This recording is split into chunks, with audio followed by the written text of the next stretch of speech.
Hi guys, welcome back to the channel. I thought I'd do a short video on how I repair rust while I'm waiting to find a donor car. Still having a lot of trouble finding MGTF stuff.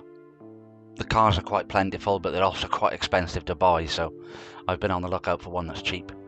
So straight into it, gonna start with cleaning off this paint around the rust. So I'm using one of these composite discs, and you can get these on Amazon, eBay. And the good thing about them is that they take the paint off, they clean the metal up, but they don't actually remove any metal. So they don't make the panel that you're welding to thinner. Because obviously with an abrasive disc you're going to be getting a lot more sparks and things because it's going to make the metal thinner. And that's not what you want because it makes it more difficult to weld to then. So I'll get this all cleaned up and then we can measure it up and get a piece of steel cut to go in there.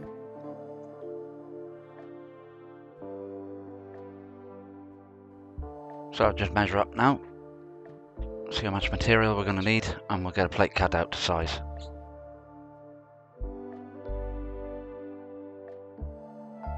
So just measuring the lip here that I've got to fold up, it comes out to about 15 mil.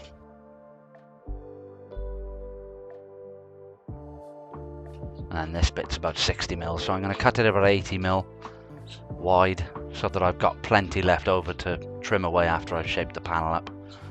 So I just marked it at 15 mil, align those two with the blade, push down, and it'll fold it up.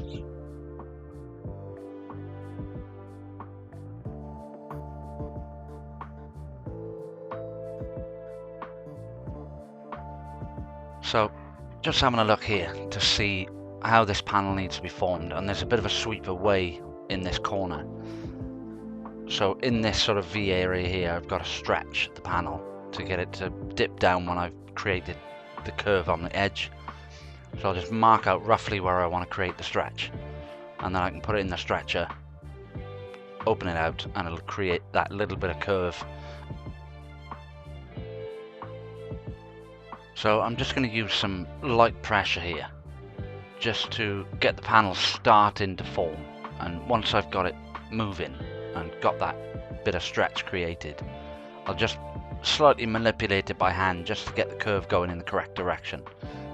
If I don't do this now and I continue to stretch it, it's going to get to a point where I can't handle it and push it the way I need it to go, so I'm better off doing it now. So you can see how I'm doing this. I'm doing more on the outer edge than on the inner edge, so that'll create a nice uniform curve all the way out rather than just pinching it in one area. It just makes it look better in the end, and it saves a lot of filler work.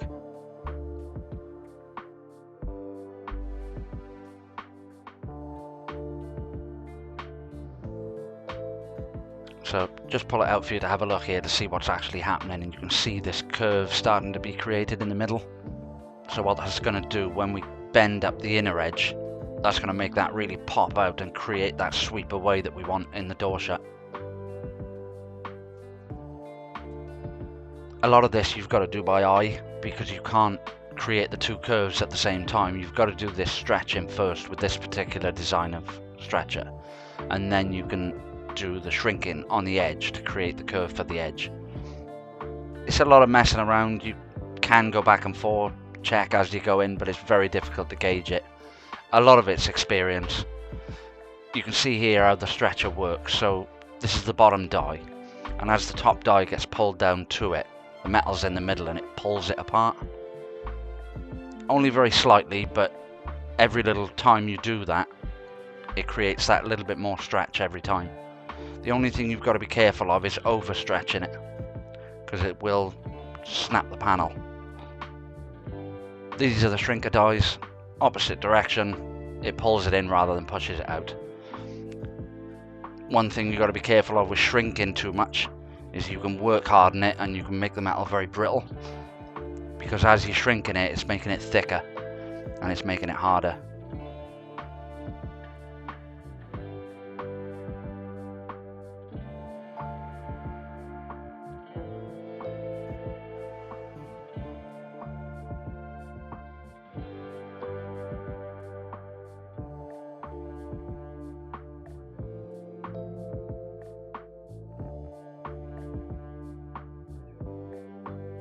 So again here, just marking out roughly where I want to create the shrink, where I want the curve to start and end.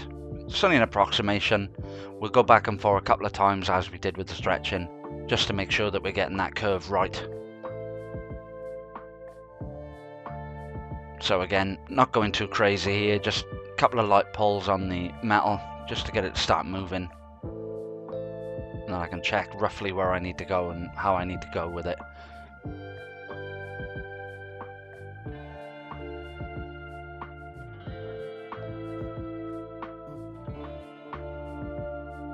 So quick fit check, we got a fair way to go, but we're on the right tracks, we got it in the right place, we just need to get it a bit tighter.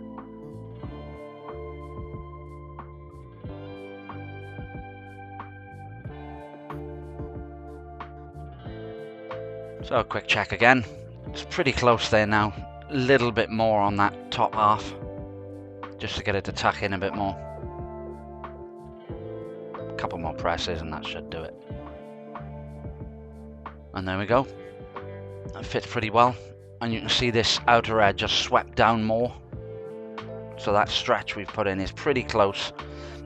I'll do a little bit of planish into it just to clean it up a bit.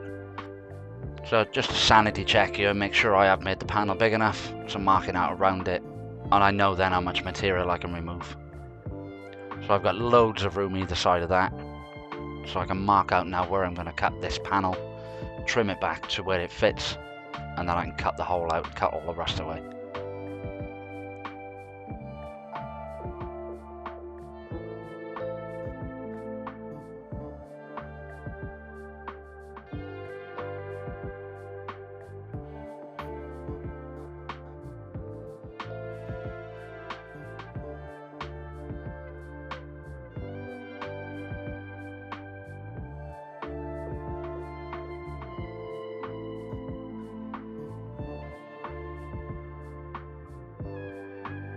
So I decided to trim a bit more off that top half. I didn't need that much material up there. The metal that's left there is still really strong, so just going to put this in place, mark it out, and then I can chop this all out and get rid of the rust.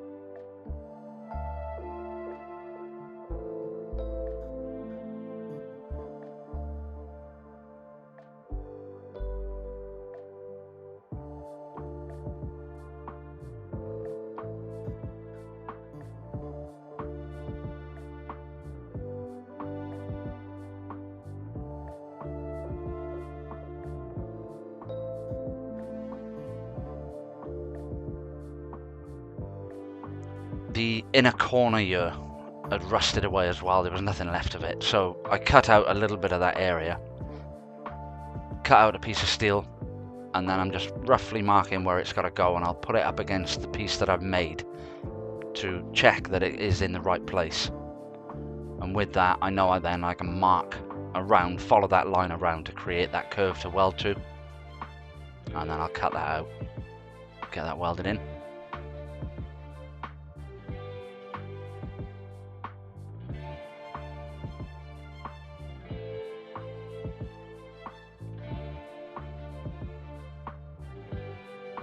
So just do a quick markup of where this panel's going to go, and then I can cut the metal out, get this welded in, and then we can put the outer panel in.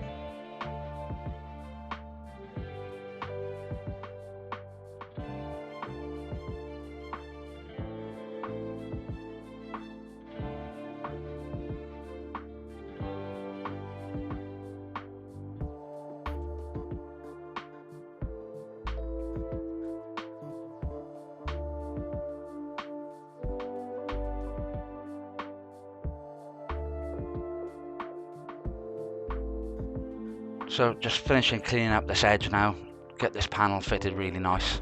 You want as tight a fit up as you can get on this. So I'm filing out some little rough areas, get it nice and smooth, so that the gap in between then is very minimal. You do want a little tiny bit of gap, but it's 0.5, maybe 1 mil. That just allows it that little bit of room to expand when you first start welding and then shrink back when it cools. If you do it absolutely tight and you don't leave a gap, you're going to get it pinching up and it's going to be a nightmare. You'll have to dress it in.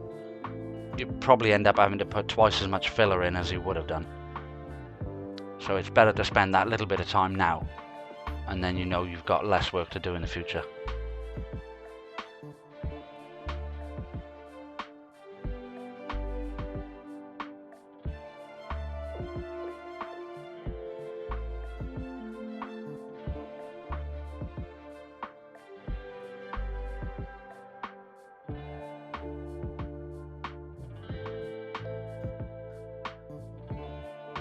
So now that that bit's welded in and cleaned up, I can put the outer part in now.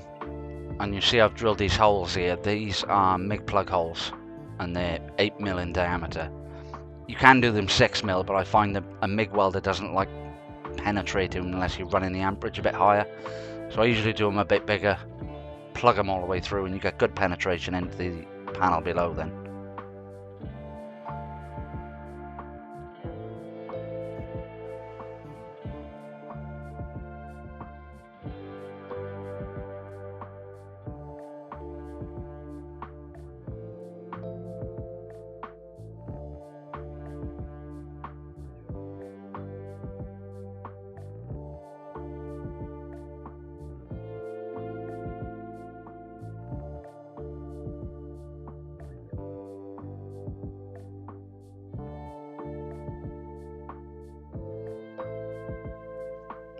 I'll usually try and start with the plug welds just to get the panel grounded in one place and get it welded together properly. That way you've got less room for distortion. It tends to give it a good basis. So when you're welding the outer edge, it's not going to pull the panel around as much. So I'll just carry on, just dress this around as it's stretching and shrinking. You will find you'll have to dress it with a hammer. Only very lightly, you don't have to go crazy with it.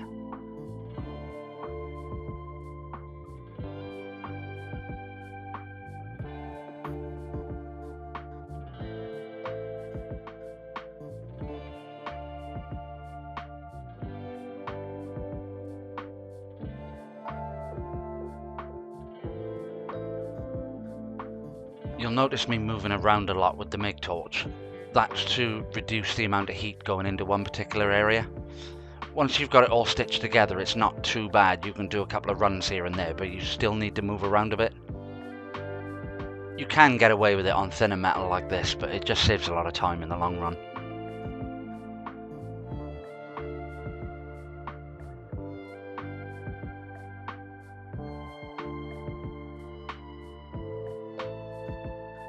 So that's it all welded in. Go along now, sand it all off, clean it all, tidy it all up, and then see what we're finished with. Usually if you're doing it this way and you've got everything pretty close, you can get away with just a very, very light skim of body filler.